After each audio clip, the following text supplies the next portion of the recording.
Halo,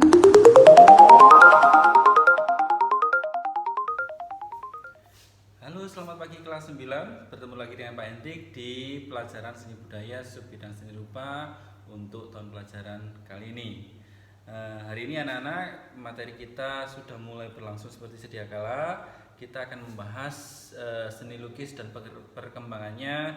Dan kali ini Pak Hendrik tidak sendirian, tapi dibantu oleh Mbak. Kenal sendiri? Ya. Ngerepotin ya. Anak-anak, aku Monalisa yang akan membantu Pak Hendrik menjelaskan tentang seni lukis.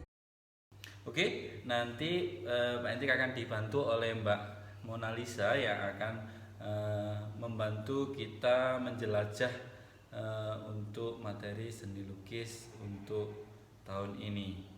Simak baik-baik ya anak-anak. Oke anak-anak, kita mulai saja materinya. Kita belajar tentang melukis atau seni lukis. Apa itu seni lukis dan apa bedanya dengan menggambar? Oke, dicatat baik-baik ya. Seni lukis adalah salah satu cabang dari seni rupa dua dimensi yang cara atau tekniknya menggunakan sapuan, ya, sapuan. Jadi dia lebih kompleks dalam hal teknik, media dan sebagainya. Jadi lebih luas. Kemudian menggambar itu apa? Menggambar adalah juga termasuk seni rupa dua dimensi juga, hanya jika menggambar itu lebih fokus dengan stroke atau garisnya. Jika seni lukis itu lanjutan atau tindak lanjut dari menggambar. Ada juga yang dia melukis tanpa ada gambaran sama sekali, tapi itu lain ceritanya, kita bahas next time saja. Jadi jelas ya, jika menggambar itu fokusnya pada garis atau stroke-nya, goresannya, tapi kalau melukis itu dengan sapuan warna. Oke. Kalau bahasa Inggris kan kalau menggambar drawing, kalau melukis itu painting. Jelas paint berarti cat ya, menggunakan cat atau sejenisnya pewarna dan sebagainya. Oke, baik. Yang pertama anak-anak, kita akan memasuki aliran-aliran seni lukis yang kita akan pelajari. Sebenarnya ada banyak sekali aliran seni lukis yang ada di dunia. Aliran seni lukis yang pertama kita bahas adalah romantisme, roman. Jangan dikira ini tentang percintaan ya, bukan. Jadi romantisme memang ada beberapa lukisan memang tentang percintaan, tapi dari esensi atau konsepnya romantisme itu lebih menitik beratkan pada teatrikal, unsur teatrikal. Jadi kalau bahasa zaman anak sekarang itu lebay. Tapi objek digambarkan dengan sangat mewah, sangat megah dan sangat teatrikal. Dan kebanyakan dari aliran seni lukis ini memang sangat detail dalam hal warna, bentuk dan sebagainya. Jadi aliran seni lukis yang kedua adalah naturalisme. Nah, naturalisme berasal dari kata nature atau alam. Jadi ini adalah aliran yang konsepnya itu mengangkat tema alam. Jangan dikira bahwa alam di sini harus tentang tumbuhan-tumbuhan, pegunungan dan sebagainya, tapi lebih pada objeknya itu sendiri. Jadi tentang keindahan alam, bisa tentang hewan dan sebagainya. Intinya kalau naturalisme itu nature yang alam yang diperbagus, jadi ya supaya kesannya lebih mantap dan sebagainya. Jelas ini membutuhkan detail-detail yang sangat memukau untuk membuat lukisan seperti ini. Untuk nasionalnya, tokoh nasionalnya ada Abdurrahman ya. Biru. Basuki Abdullah.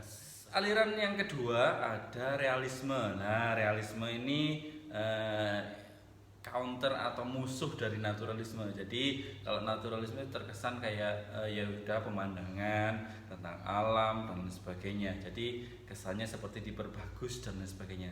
Tapi yang realisme ini lebih kenyataannya bagaimana. Misal kalau dalam naturalisme Pak Hendrik misal punya anjing, digambar atau dilukis dengan sebaik mungkin, senatural mungkin, dan pasti akan diperbagus.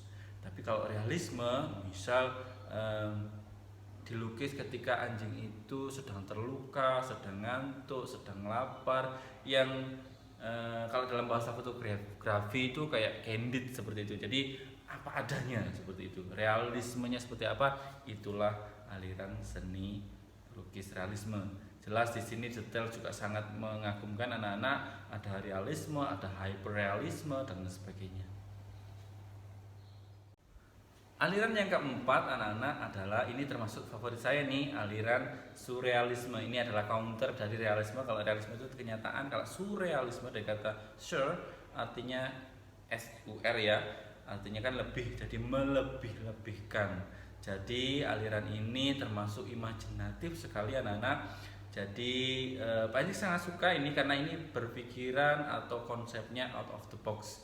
Kalian bisa melihat misal contoh ada lukisan anak sedang bermain layangan tapi layangannya bentuknya kapal pesiar dan sebagainya, misal seperti itu. Jadi contoh-contoh seperti itu yang membuat mata atau jiwa kita merasa kok bisa ya, kok unik ya dan sebagainya. Selanjutnya anak-anak, ini nomor 5 ya. Oke, nomor 5 ada aliran impresionisme. Nah, ini juga termasuk favoritnya Pak Hendrik ini. Jadi aliran ini mengutamakan kesan ya, kesan gerak tentang objek itu, dan pasti ketika kalian melukis ini detail objek tidak sebegitu diperhatikan, tapi bagaimana cahaya, pantulannya, bayangan dan sebagainya itu sangat diperhatikan.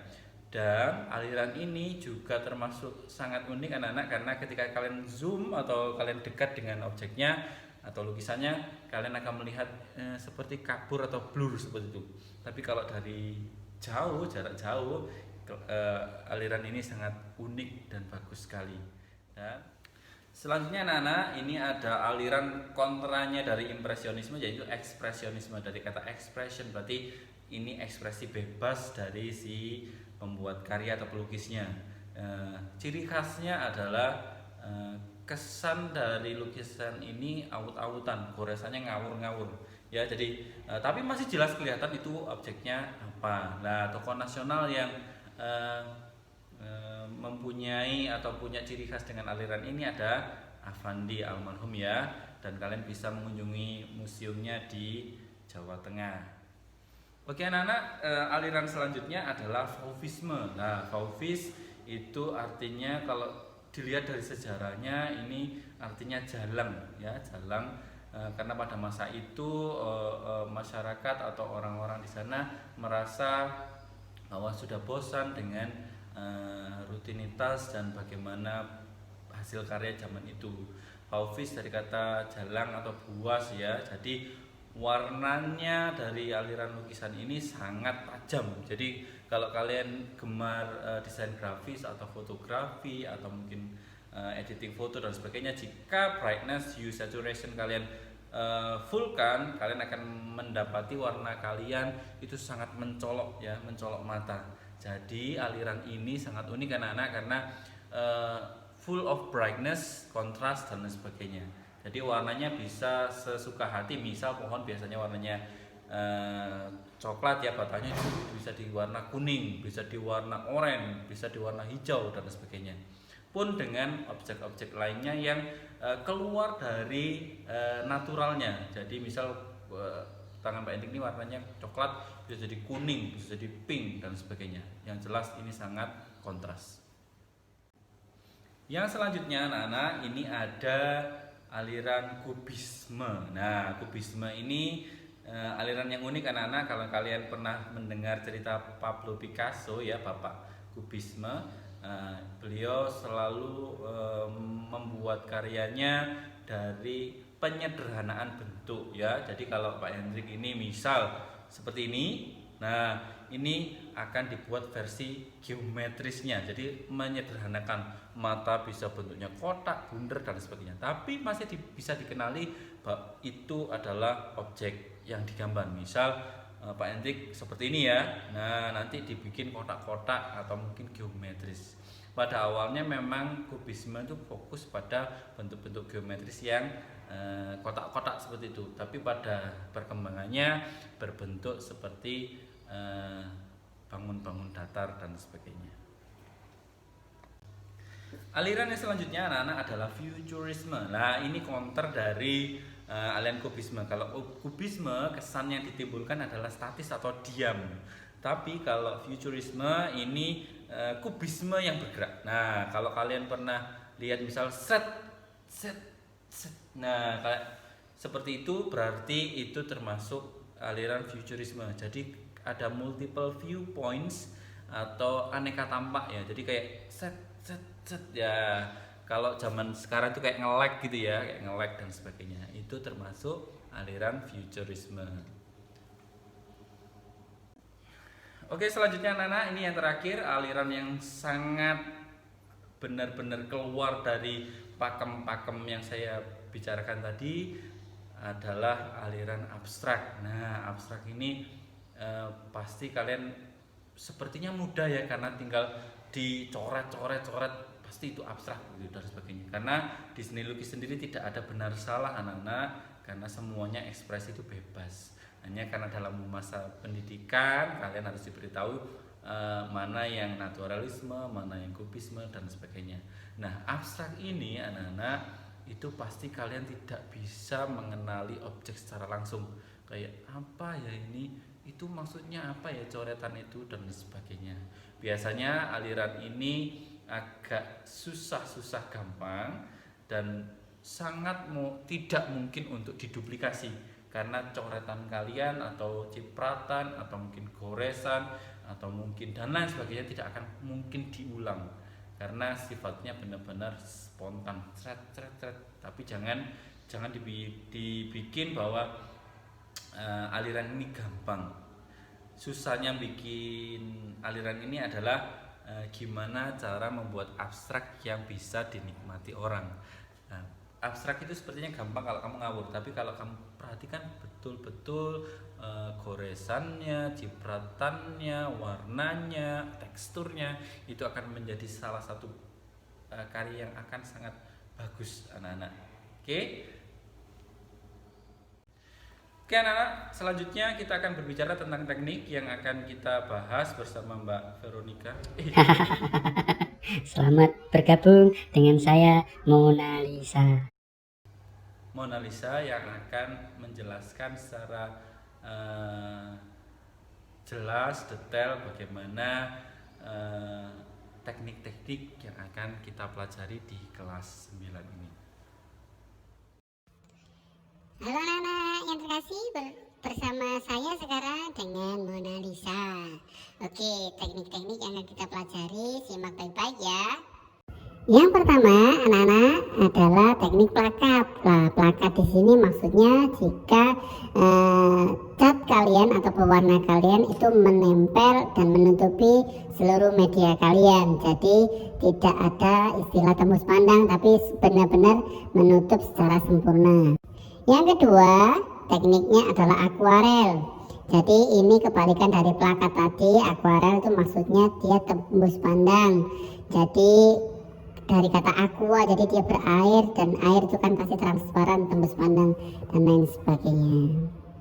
Yang ketiga ada pointillis. Nah, ini yang telaten banget, ini pasti menggunakan teknik pointillis. Nah, jangan dikira bahwa poin itu harus menggunakan media yang kecil-kecil. Jika kalian menggunakan jari pun, jika diaplikasikan di misal di tembok gitu ya, sampai membentuk objek tertentu juga termasuk pointillis. Yang selanjutnya ada teknik spray. Nah, ini yang seneng pakai pilox nih pasti seneng pakai teknik ini, karena teknik ini kesan yang ditimbulkan itu halus dan bisa antara plakat sama akuarel. Yang jelas dari spray ini hasil yang ditimbulkan lebih halus.